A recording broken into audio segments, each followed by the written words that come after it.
Hello, welcome to the show. My name is Karen Krill Weinstein.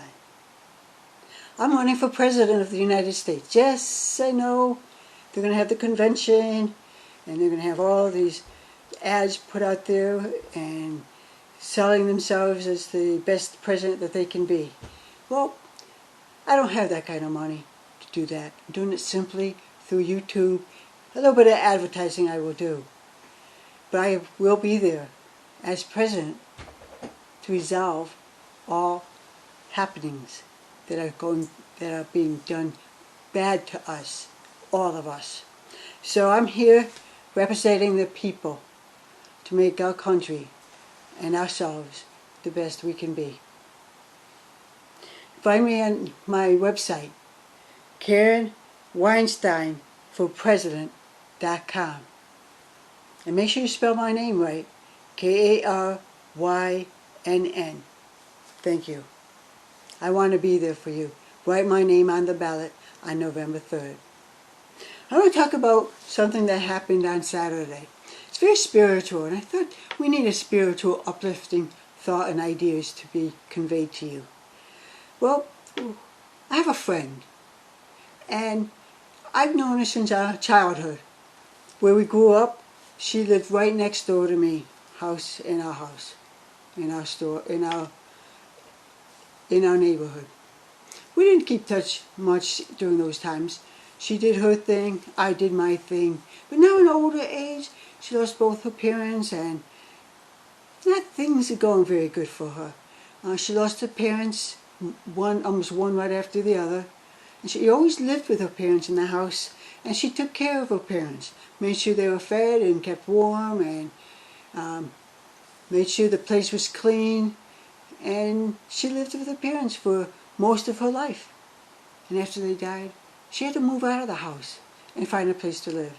Well, all that money she accumulated from selling the house between 4 siblings, herself and 3 others, the money was divided. She's gone through that money already, and she doesn't have money to pay her rent. She's going to a place called Team that did pay for her rent, 1 month's rent so far. And I think that Team will help her seek out medical treatment for her behavior. She wasn't taught to be any etiquette or doing the right thing, being polite and courteous to others. She did her own thing and she wouldn't listen to anybody. She had kind of attitude like, take me as I am. If you don't like it, too bad. And I am the one she's listening to, and she's starting to come around a little bit. And she gets a little bit better. I teach her something, and she applies it, makes her feel a little bit better and all. On this particular day, we decided to take her to a very nice restaurant. It's where millionaires go, and maybe even some billionaires. And they have the etiquette. They dress nicely. The professionals, high level, in the executives and all, doctors, nurses, all professionals. Well, I brought her with me, and we ate at this inn, and we spent 2 hours for dinner. It was very nice experience. Also, in attendance was, of course, my husband Dave, and his sister and her partner. His sister's name is Aura, and her friend is named Tim. Wonderful time we had with them, and they had a wonderful time with us. And my sister-in-law, she really enjoyed talking to my friend Diane. My friend Diane has a lot of energy, a lot of ideas and thoughts, and very, very intelligent. She just doesn't have the ability to interact very well and present herself with looking really nice and happy and nice clothes, because she doesn't have money to pay for really brand new clothes and all. So at this restaurant, it was an inn, and we had a wonderful dinner. It was very nice, pleasing. So I was looking, and I noticed no one was in the dining room. All the patrons, all the customers were outside on the deck, and they ate there. No one was inside the building, in the inn where we were. And we were talking a little bit about pedophiles, and then there's people who use children for their pleasures. And mostly, we interpret the thought as it's more of the rich people doing that. And one woman said she was from Manhattan, so kind of got me thinking a little bit. And we talked about that, and we said, remember when the Mexicans were put into cages, and they took children away from their family, their parents and aunts, and brought them to New York City, in Manhattan. And it is known that the man named Epstein had a very large place, a home in Manhattan. So, Epstein has a big place for his customers, his clients. Tell me, where were those children going? Where do you really think they were going? They were taken from their family. Don't know where they are. No love. They don't know if they'll ever see their parents again.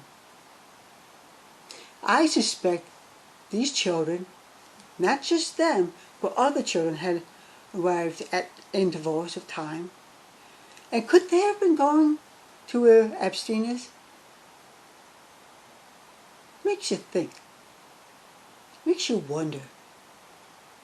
What are they doing in Epstein's home in Manhattan? So they're talking about that, and then talking about politics. Yes, I got a bit stressed out. I calmed down because my passion is politics. And that's why I want to run for president. Because I want to do. Maybe I won't run if I say I want to do the right thing for the people. Because most people in politics, I shouldn't say most, it's been said that some of the politicians are crooked. Is it true? Is it fact?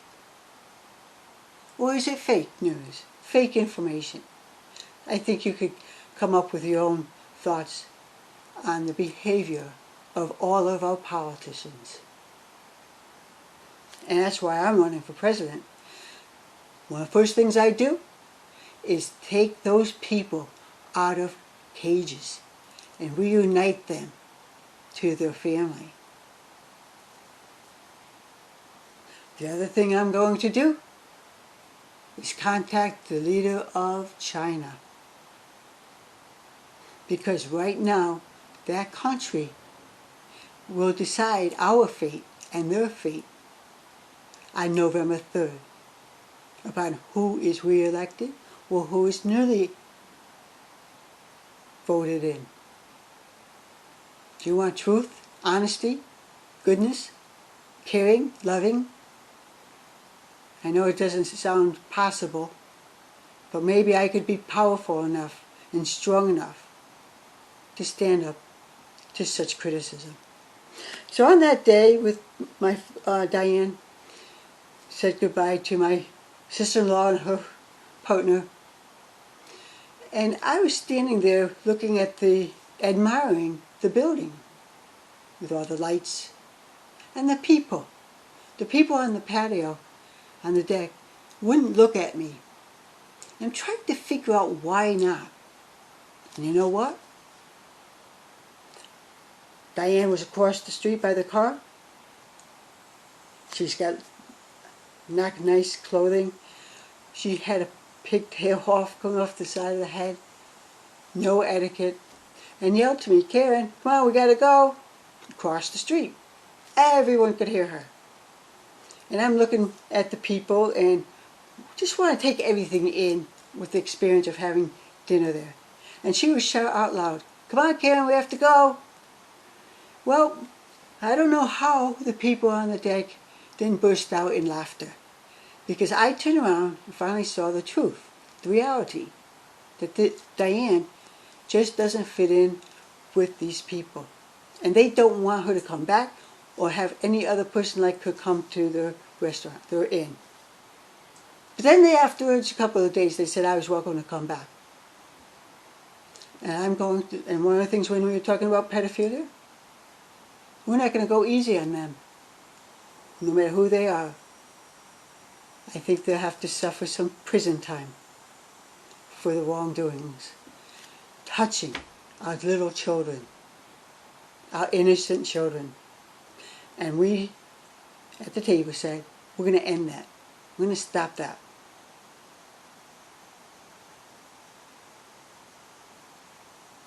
So my friend yelled,